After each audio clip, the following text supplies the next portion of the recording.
ஆந்திராவில் 20 தமிழர்கள் சுட்டுக் கொல்லப்பட்ட வழக்கில் நீதியை குழிதோண்டி புதைக்கும் நடவடிக்கையில் சந்திரபாபு நாயுடு தலைமையிலான அரசு ஈடுபட்டிருப்பதாக மதிமுக பொதுச் செயலாளர் வைகோ குற்றம் சாட்டியிருக்கிறார்.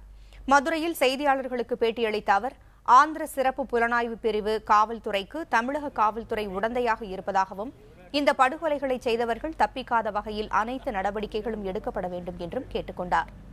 வரும் 30ஆம் தேதிக்குள் முதலமைச்சர் ஜெயலலிதாவை சந்தித்து இதுகுறித்து விளக்கமளிக்க அனுமதி தர வேண்டும் என்றும் வைகோ கேட்டுக் கொண்டிருக்கிறார். இந்த மாத இறுதிக்குள் உங்களை சந்திக்க ஒரு வாய்ப்பு தாருங்கள், நிலைமையை விளக்குகிறோம். ஒருவேளை உங்கள் கவனத்துக்கு இது வராமல் போயிருக்கலாம். போஸ்ட்மார்ட்டத்துக்கு பிறகு எரிக்க சொன்ன செய்தியை உங்கள் கவனத்துக்கு வராமல் போயிருக்கலாம். நான் அவசரப்பட்டு உங்களை குற்றஞ்சாட்ட விரும்பல ஜெயலலிதா அவர்களை.